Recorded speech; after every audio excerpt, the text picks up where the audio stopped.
Okay, welcome everyone. Thanks for joining us at this first breakout session of today. In this session, we're going to be focusing on digital ethics in the public sector and ask the question if we're making headway.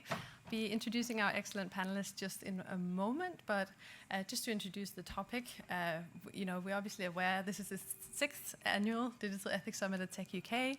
Awareness of digital ethics has been growing across sectors, and we're focusing more on accessibility, we're focusing more on trying to combat any biases or injustices in technology.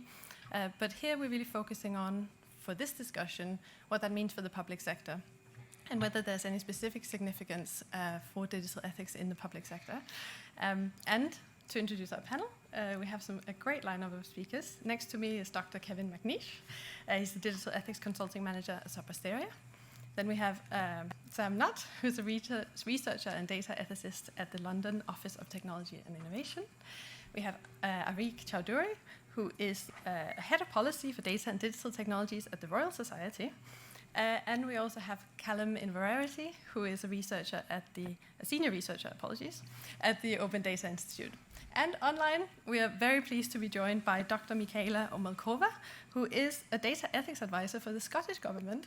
So we have a great breadth of expertise with us here. So please consider questions as we go along with the discussion. My colleagues will be able to go around with a mic after. And also, if you're joining us online, it's the left-hand side of your screen. There's a Q&A button. You can get questions through there. And then one of my other colleagues will be representing your questions here in the room. So we'll get through as many as we can. But before the questions, I want to give an opportunity for each of the panelists to set up a little bit more of where they're coming from on this topic and a bit of an introduction to the work in the area. Not too long, because we want to get to people as well. But maybe we can just kick off with you, Kevin.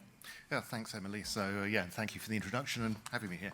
One of the things that Sopra Steria has been doing over the last year is really investigating what we mean by public trust and trust in the public sector. And so over the summer, we carried out a couple of surveys, one survey of over 1,000 people looking at what's meant by citizen trust and what citizens are looking for from government. And then we also carried out a series of interviews with civil servants from places like BEIS, Department of International Trade, Scottish Government, Home Office and places like that, trying to understand what the state of digital ethics was in the UK government at the moment. Interesting. And perhaps we can go online to Michaela? Yeah, sure. First of all, can you hear me well? We can hear you perfectly. Thank you. So I am Michaela, and I am, as you introduced me at the beginning, the Data Ethics Advisor for Data and Intelligence Network team at the Scottish Government. And I joined the network team this year in January to push forward the operationalisation of data ethics, particularly within the Scottish Government and within the network as much as possible. So I just wanted to tell you a little bit first about the Data and Intelligence Network itself, which it's an organisation that's been set up during the pandemic to facilitate fast data and knowledge exchange across the Scottish public and third sector organisations, such that this kind of joint inter-organisational effort will allow quality data analysis and provide evidence for decision making during that time. And now an absolute sort of cornerstone for the operations of the network and the network team was that although fast and reactive, the data exchange and analysis were to be done ethically. So this is where my work comes into the play. And in terms of the reflections and the question whether we're making headway, I believe we really are. However, it's a case of looking for better solutions with each iterations of our ethics approaches, rather than already having the final digital or data ethics framework or assessment or what have you, and actually always, as my colleague said before me, investigating what is meant by the different principles we use, whether people's views on those principles changes, what that trust really means, transparency really means, and so on. So I would probably wrap it up here and looking forward to the discussion. Thank you. Over to you, Sam. Brilliant. Thank you for having me as well. So I work for the London Office of Technology and Innovation, or LOTI. For those of you who, hopefully some of you have heard of us, we're a part of local government in London. So we have 25 members who are boroughs of London as well as the Mayor of London. And we work to sort of foster innovation through collaboration across our membership in London itself. Our work on data ethics and my role really emerged out of the demand and the conversations that we were having with local government, with our members. So in particular, to shout out some of the boroughs that have been leading the way on this, we've had Camden and Brent, for example, and maybe I can talk a little bit more later about specifically what they've been doing, but they really sort of got the ball rolling in London, and then sort of communicated, and we've collaborated and learned together that this is something we should be thinking about data ethics quite meaningfully if we want to do more advanced data innovation and deliver better outcomes for our residents, for Londoners. So we helped sort of create my job, luckily. It's really, I think, a good example of the value of LOTI existing in this collaborative format, in the sense that the boroughs themselves don't have the capacity to spend time and effort doing the research to understand what it is they need to be doing. They're all incredibly under-resourced, and a lot of them don't even realize it's going to be something that they need to be thinking about until it's gone wrong, which has happened, and that's pretty much why Camden and Brent are the best boroughs at it. It's because they're reacting to something. So what we're doing as a community is we're really just sort of anticipating future problems down the line, and we're quite proud of it in terms of public sector trying to get ahead of the problem through this sort of collaboration and innovation approach. So what we've done is we've set up a London data ethics service, which effectively is what I run in my job, and that involves partly hands-on working with boroughs who don't have the capacity to navigate some of these ethical dilemmas in their data projects themselves, partly organizational development so we can help develop those capacities, and then partly research, creating sort of shared resources, shared guidance, shared policy, so that we can be, as a community in London, working to the same standards. So that's a bit from my end. Thanks, Sam. And Arik, from the Royal Society, what kind of perspective are you coming from? Yeah, so morning everyone. So I've been in this space for several years, and at the Royal Society for a couple of years. Outside of this, I'm also a Labour Party councillor in Newham Council. I'm very interested to know how Newham rank in your order of councils that are doing well. That's good to know. At the Society, we're very interested in this from a couple of perspectives. One is our mission is to use science for the benefit of humanity, and therefore to use data and digital tech for the benefit of humanity. And ethics is important to us from that perspective in terms of making sure that useful technologies are adopted and are trusted by end users, and that users know, the public know that what their data is being used for, how it's being controlled, how it's being governed. There's lots of research by the Royal Society and others outlining that these are key things that the public care about, and if you don't have those things, you're not going to be able to take full advantage of these new technologies.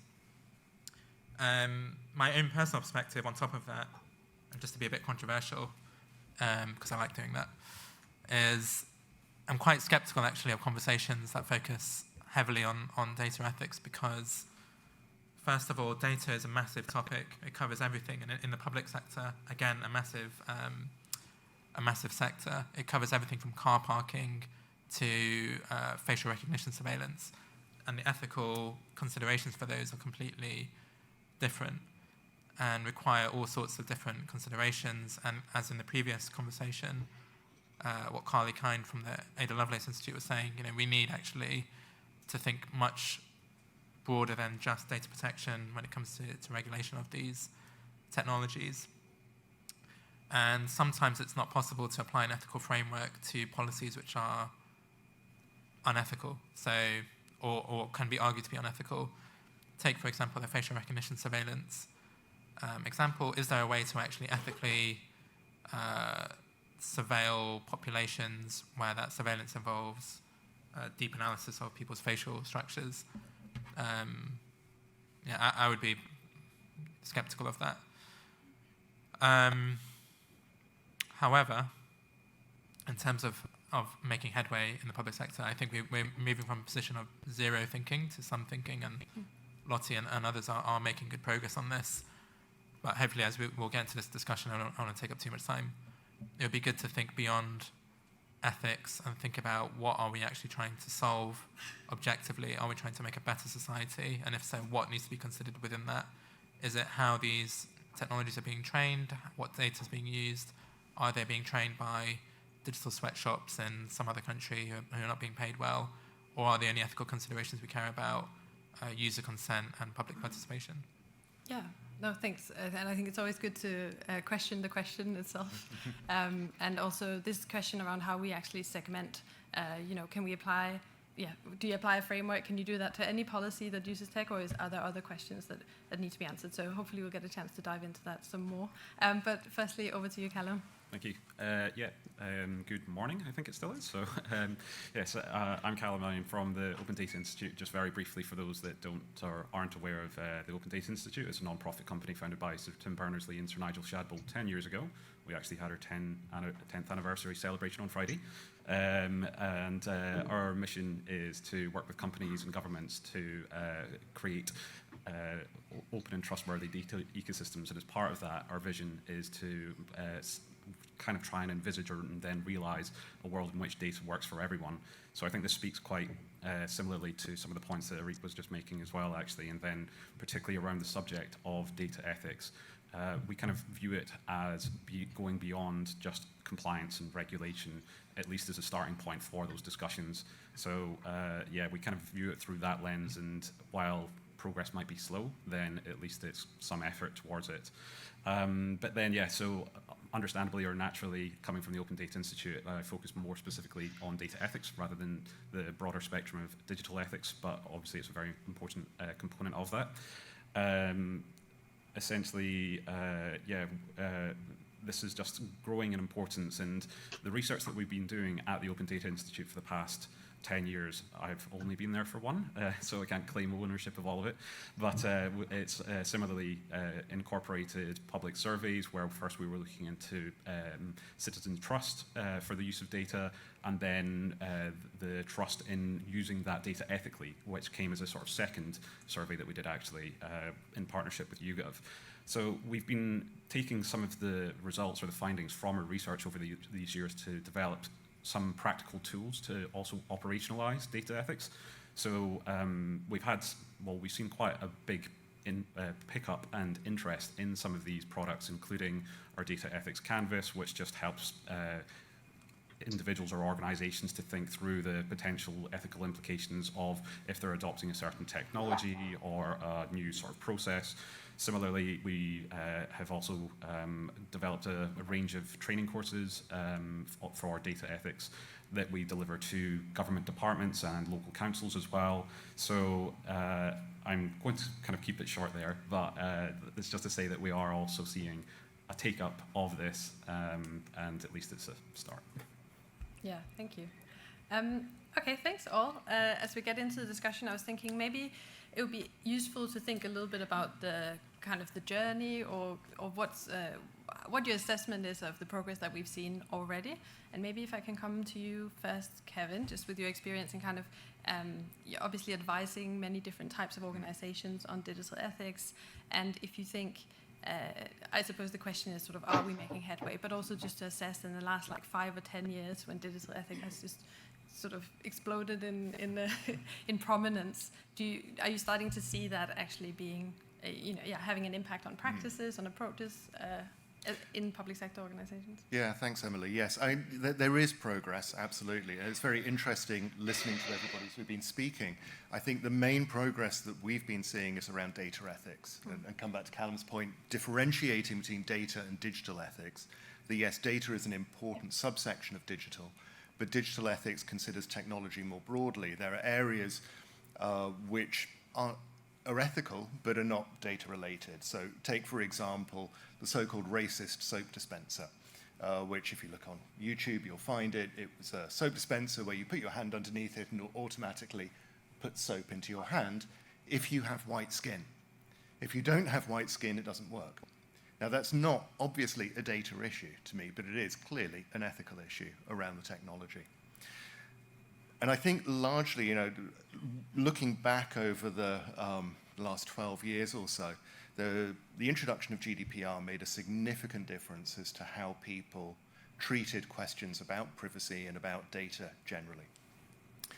And that has led to a flurry of development, things like the CDEI, the CDDO, the Data Quality Hub, the National Data Strategy. But you'll recognize data coming up over and over again. And I think that's where the focus has been. And we risk missing the bigger picture if we just focus on data. One of the things that we found, particularly in the research which I mentioned just now, is that there has become a certain level of stovepiping between sustainability efforts in the public sector and data ethics issues. So going back to your point, Arik, exactly about what we mean by ethics and how far do we extend ethics, sustainability is clearly an ethical issue. And when it comes to processing in the cloud, where's that processing being done? How's it being powered? Where's the electricity coming for that, for example? When it comes to decommissioning of hardware, what's happening to the precious metals in that hardware? Questions like that that aren't at the moment being considered part of the digital ethics landscape. And I think the second thing, and this comes back to a point that Luciano made in the earlier panel, is that the legislation, GDPR, forms a base level, if you like, and that seems to be the point at which people are aiming and saying, okay, this is where we need to be. In actual fact, we need to be going considerably above that. And in one of the surveys which I mentioned, we found that 70% of the public expect the government to do more than just meet the legal minimum requirements for GDPR. They want to do more. And that's where we move from compliance into ethics, into that going above and beyond what the basic requirement is. So I think, to come back to your question, Emily, yes, there has been progress. The progress has been great. Having spoken to companies 10 years ago and spoken to them and speaking to them now, can see a significant difference in how they're thinking about privacy and data protection issues. But there's a very long way to go still. And maybe it would be a good idea to come to you, Michaela, just for both to reflect a little bit on where you think the public sector is now and how receptive to the questions around digital ethics, but maybe also to comment on where you see the data ethics work fitting in a wider digital ethics agenda, and if that's something you and your team are thinking about. Yeah, thank you. I'll start maybe with the last question, the kind of interaction between the digital and data ethics. And I'll speak particularly for Scottish Government because that's the landscape I know the best. So we do have kind of dedicated digital ethics team, and we just published a sort of digital ethics paper looking at the recommendations. And I think that in that aspect, we are making very good progress in thinking within the digital ethics about the interaction between the human, the technology, the environment, and kind of considering it quite holistically. Whether the data ethics and digital ethics, kind of fit together and how they work together, that is, I feel, a very complicated question, because some of the digital technologies obviously are used for harvesting data. They generate some data assets. So there is an interaction which, either you can try and generate a framework which covers both, which my personal opinion is that's not going to work, or you consider these two issues somewhat separately. And one way of looking at this is, what's the use case for this? What is this meant to be used for? So, in a nutshell, we have at the moment separate approaches to digital ethics and data ethics, but they do talk to each other. And thinking about the ways we approach it, at the heart of any ethics assessments or frameworks, you have those principles. And speaking quite generically, those principles are often going to be very similar. What's going to be somewhat different are the questions you ask to dissect the ethics out. You always ask who's going to benefit, for example, but there's going to be specific issues connected to digital technologies and specific issues connected to data, whether it's the analysis or it's whether it's using a pre-linked data set, whatever you've got.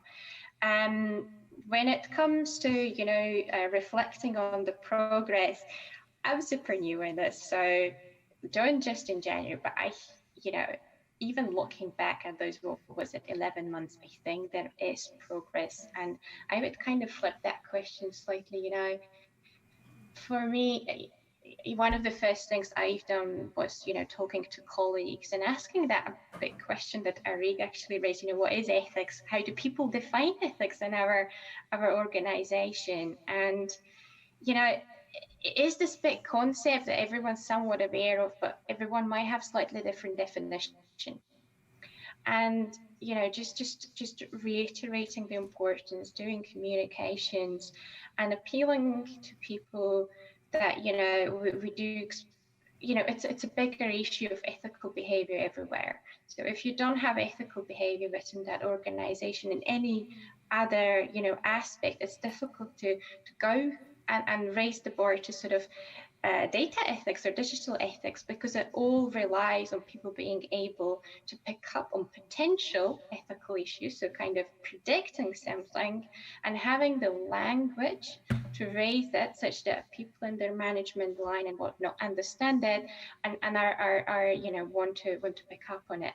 So I think that in this sense we are really making headway, which is not maybe going to be seen straight away by the public, but it's something where, we need to kind of clean our own house first, where we need to make sure that our colleagues understand why we're doing it, what's the importance of it, and kind of reiterating that message so that them as users can really kind of embrace the approaches we are starting to put in place, so that we can derive the maximal value in terms of protecting the people. So yeah, I would probably stop here.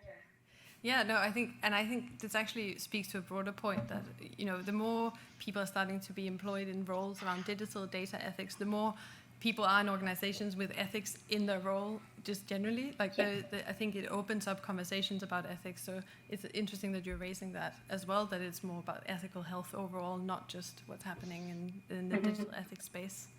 I was curious about one thing you mentioned, Sam, which was, that's the way I understood it, at least, was some of the borrowers that are doing best are some of the ones who are kind of reacting to any issues that they've identified already.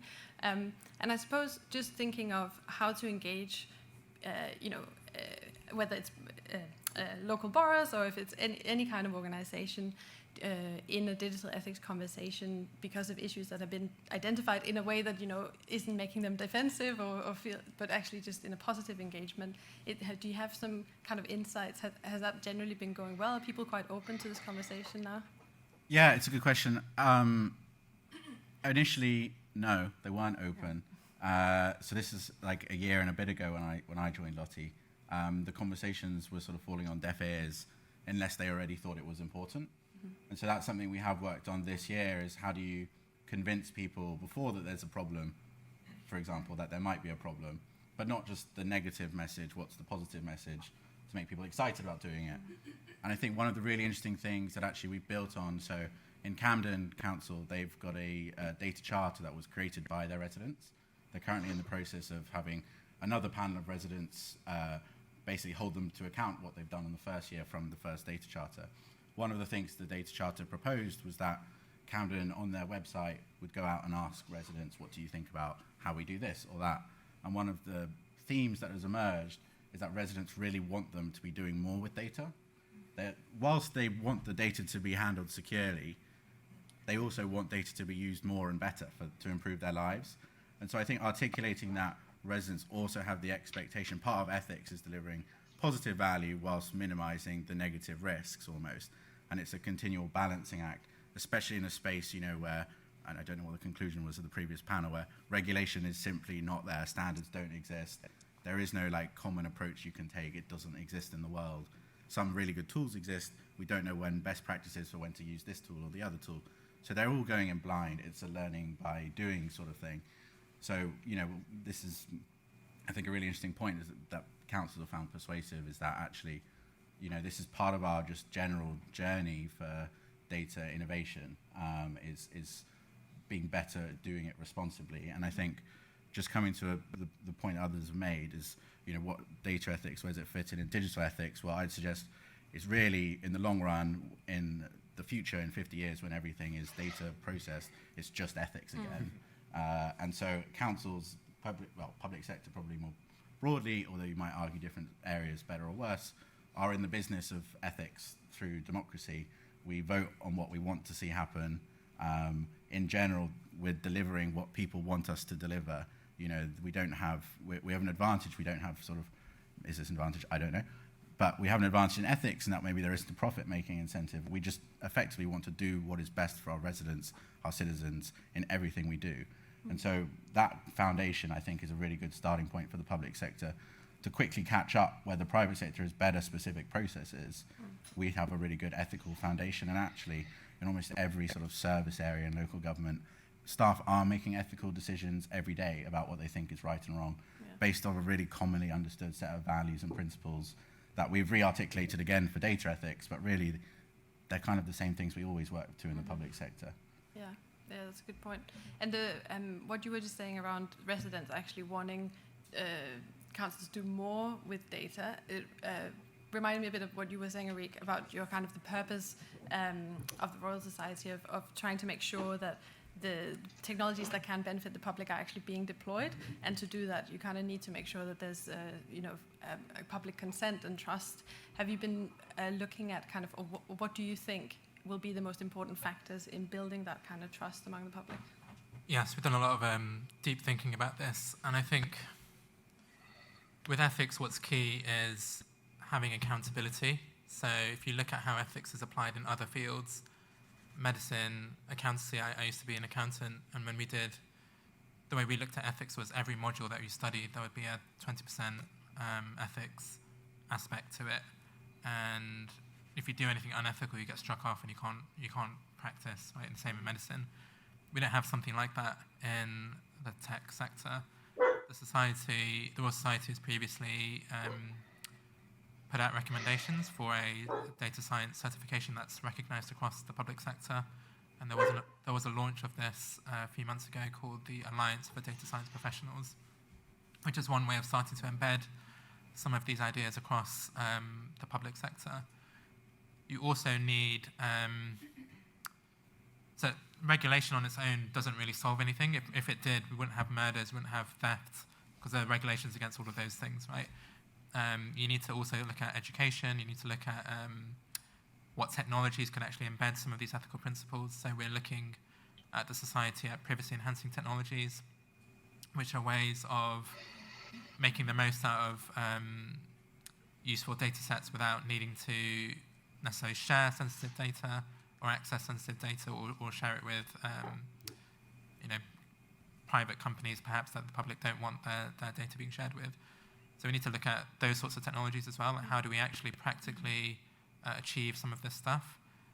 I think in the public sector as well, there's a broader question around fragmentation. So at the moment, everyone's doing their own thing, and my experience as a councillor is even every council is doing its own thing. If you want to park your car anywhere in England anyway, there will be like 5 or 6 different car parking apps. And that doesn't necessarily make the most of technology. What makes technology exciting is scale, doing things at scale. And at the moment, we have complete fragmentation in terms of ethical standards, in terms of types of data being collected, types of data being shared nationally. I think there's an interesting ethical question to be had about centralization of data in the public sector. That's also something we might also be looking at as well. Thanks. And I guess for you, Callum, if you have any reflections also, for this fragmentation also means that some will probably be more ahead than others in their approaches to data ethics. And I suppose also just when you're looking at the tools that the ODI have created, the canvas, and are you seeing some organizations or areas of the public sector that you think are a bit more kind of advanced, thinking more about digital or data ethics specifically? I'm not really in the sort of process of naming and shaming. No. Certainly. I think it's more a case that from the work that we've done and the departments and the authorities that we've worked with, then you always unearth, these pockets of both interest and passion for data ethics. So I think it exists everywhere. Some places are just better at nurturing that at the moment, and they're better equipped. They have leaders who are more kind of bought into the process. So I would say that, yeah, there's certainly some organizations that are further ahead, but it's kind of going back to some of the discussion that we were having earlier about journeys. They're all very much at different stages, and particularly when you then expand that out to consideration of the broader digital ethics, then I think Kevin will be able to sort of speak to that, about how there was a range of different progression through these different elements of digital ethics that were observed during the research. But if you don't mind, I'd like to come back to some of the earlier points that were made by Arika and Sam actually as well, regarding citizens being interested in their data being used for kind of beneficial purposes. It's really interesting as well. Arika and I were just chatting before this about privacy enhancing technologies, which we're also doing research on at the ODI. And we found through this as well that while there might be these privacy guarantees, well, debatable in some instances, but nonetheless, we're finding that people are actually interested not just in their privacy being maintained, but then also the value that's being generated, whether that's through federated learning, contributing to an eventual model, just because their privacy hasn't necessarily been undermined or what have you, then it's going beyond that now, and I think it speaks to this greater understanding or greater acknowledgement by the public of issues to do with data privacy. So these are beginning to kind of settle in as well, and then it's thinking about what's going to be the next kind of criteria that we need to be meeting when we're actually thinking about ethically dealing with data about people. So, yeah.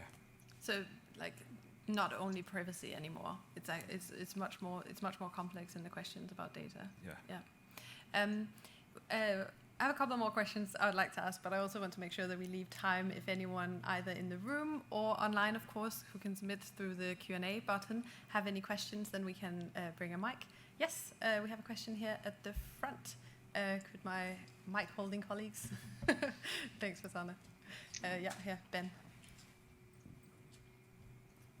Hi, Ben Hawes. I'm a tech policy consultant. This point about getting public value, positive value from data. Will we actually want to start giving public bodies positive duties to gain value from data for the public? And I say this because, for starters, it's difficult to build capability in something in the public sector if you can't point to it in your duties. That's one thing. But we have an agency gap. The law gives individuals only limited powers, only related to privacy. And that leaves companies acting in the interests of companies, individuals unable to act at any scale. Who, if not the public sector, in an increasingly datafied world, acts for the collective public interest? And as it is, still most of the data duties the public bodies have are negative ones. They're not to do things and not to do things wrong. And we're in a world where we actually probably want public sector bodies to go out and trade for access to data held by private companies, act positively, not just negatively. Will we actually will we want to give public bodies those actual legal duties? I don't know. Do you want to come in on this, Kevin? I can make a start on it, but I'm sure others have got thoughts as well. It's a really interesting idea, Ben. Firstly, picking up on Sam's point, which he reiterated, yes, ethics is so often seen as just avoiding the negative, just as risk mitigation, whereas that's not the case. It's also about benefiting people. Again, what sort of society do we want in the long run? I think we've seen, again, going back to our interviews, some departments saying they were looking to Cabinet Office to give them direction because they didn't want to go down this sort of siloed approach of everyone creating their own rules, their own approaches, which could then be in conflict potentially with each other. And certainly from our perspective, one of the things we're recommending is seeing developing the ethics culture that Michaela was talking about through people's OKRs, through objectives, through getting that into the workforce, getting that into the mentality in the workforce there. Whether I go so far as to make it a legal duty, I think that probably goes a little bit beyond my remit. But I think it's an interesting and provocative statement to put out there. Michaela, I was wondering if you wanted to come in on like the data ethics, not just, as we said, from kind of avoiding negatives, but also using data for positives. Is that something that you're looking at as well? So I guess one thing I could mention is that there is thinking at this point, really just thinking in that area of things like ethical certification or things like that, where we kind of use existing models. So, where you have something like Athena, Swan, and whatnot, kind of organizations striving to achieve a certain level that then they can kind of display that they meet it, and that having some benefits in terms of, I don't know, attracting employees or so on. So kind of trying to rework that model and use it as a sort of stamp of this is an ethical organization that deals with data ethically.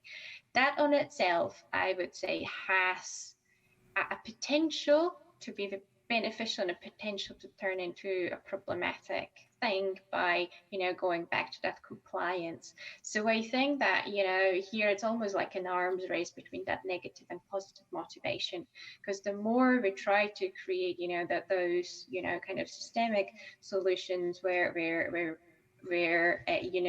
as a private sector, public sector, we give that incentive, the more it can kind of be flipped on its back and go like, but if I do this, then I get some benefits. So it's going to turn into a sort of tick boxing exercise, if you see what I mean. So I would go back to what Kevin said and kind of stick by my point that a lot of that positive in changing that mindset, whether it's individuals or the ways we work as an organization. And so if you consider our end of last century and still stay with us, kind of institution of racism, whatever, not it's about that change within.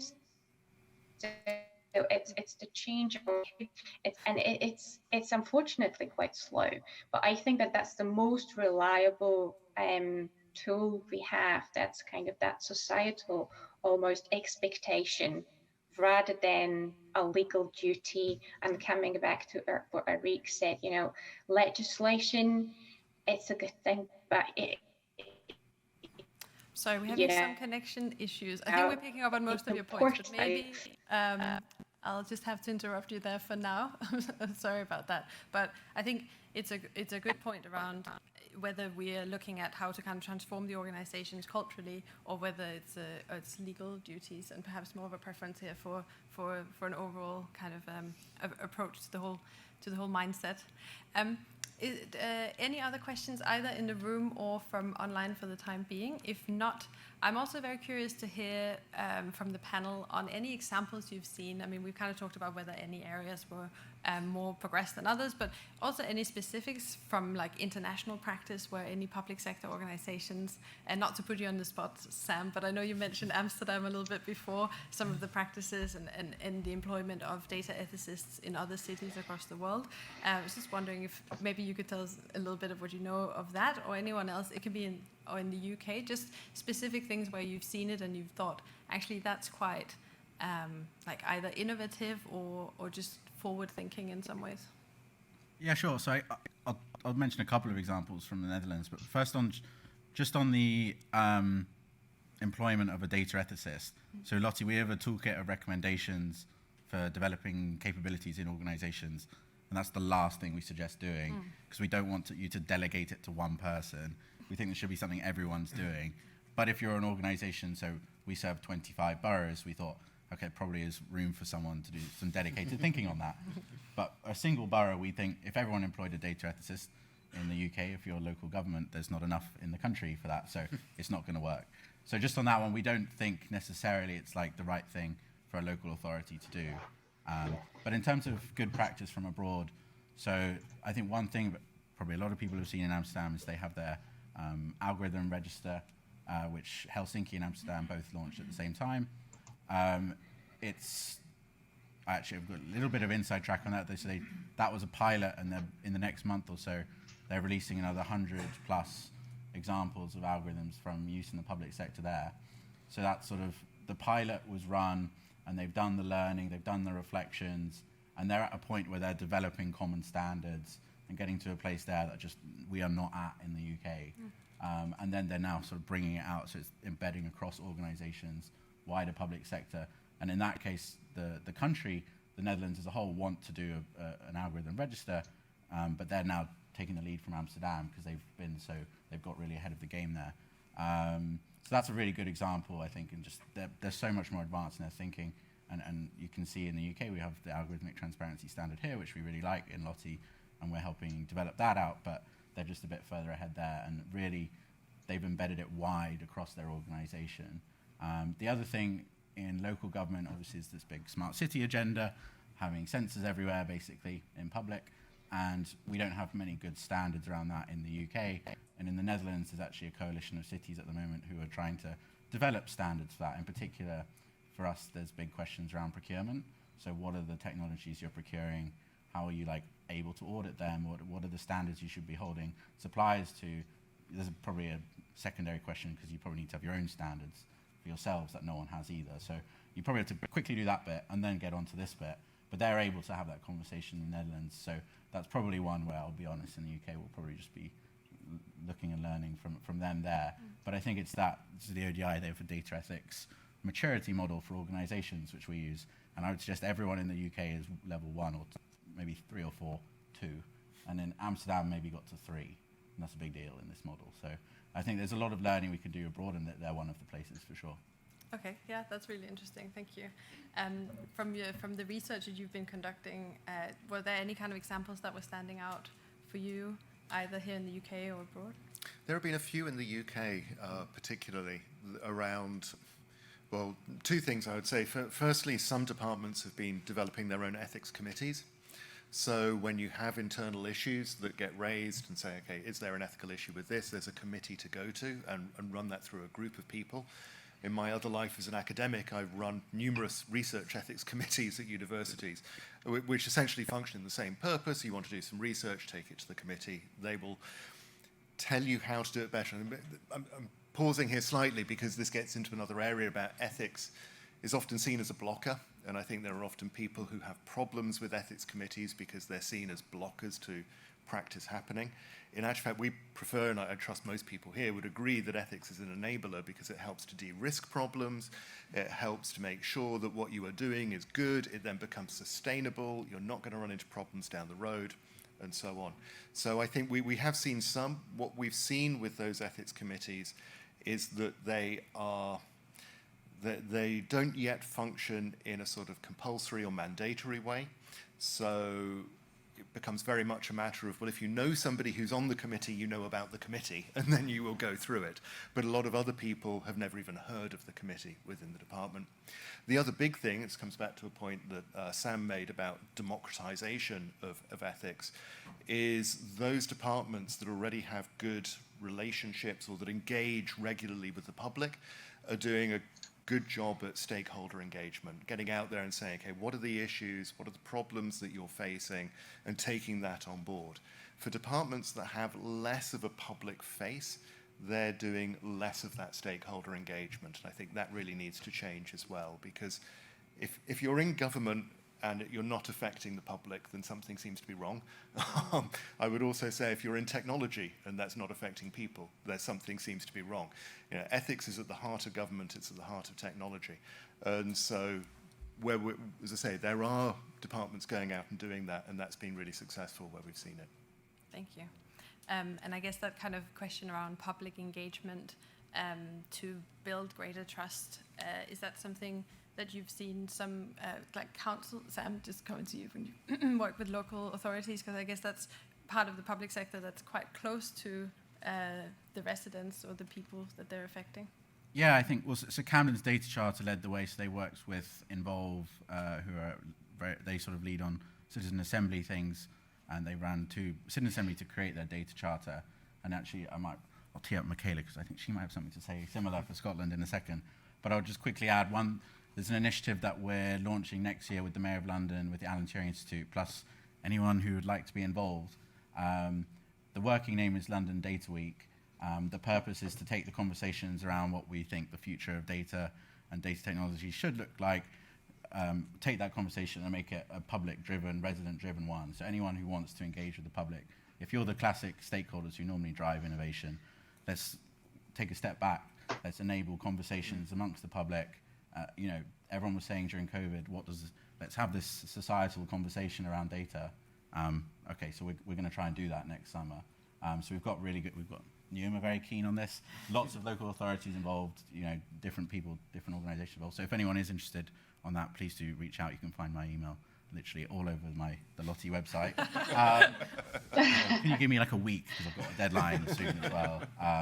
But so we're trying to sort of foster that on a higher level, but I think it is something that we're seeing more commonly, and actually I would say it's one thing the UK is actually really good on in data ethics space, is being led through public engagement mechanisms. Oh, that's great. That's great news when we get a low ranking before. So I think we have one question. No, but I also just wanted to hear from Michaela on when you were just being teed up from Sam on any projects you have coming up, and hopefully the connection is a bit better. I think it should be working now. Yeah, thank you, Sam. So in Scottish Government, we are now running a public panel on the use of public sector data, and there's been quite a number of these, obviously, and there's loads of research already. So what we try to do is to do a bit different setting. So essentially, we dedicate about 4 sessions to the citizen panel, exploring their own, kind of thoughts on past projects and forming principles based on those.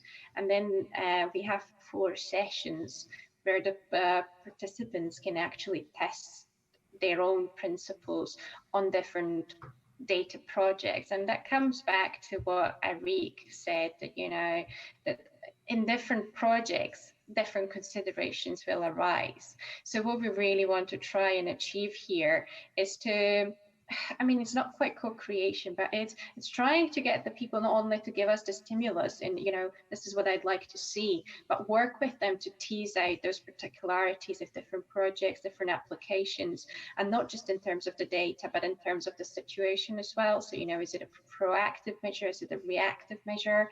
And so on. So, this is a project that's currently undergoing, and we want to, at the back of it, also explore whether we could set up a standing panel that we could go to with sort of ethical data questions that we want to explore with citizens to raise that trust and transparency. So yeah, if anyone would like to, read more about it or hear more about it, I'd be delighted to, take any questions via email, which you can find also, or LinkedIn. Get in touch. I'd love to speak about that. That's great. And we actually come to we need to wrap up now. So I think that's great to end with an invitation for London Data Week next year, and also to engage with this exciting new work in the Scottish Government to engage the public. And so with that, I think if you could just all join me in thanking our panelists. Thank you very much.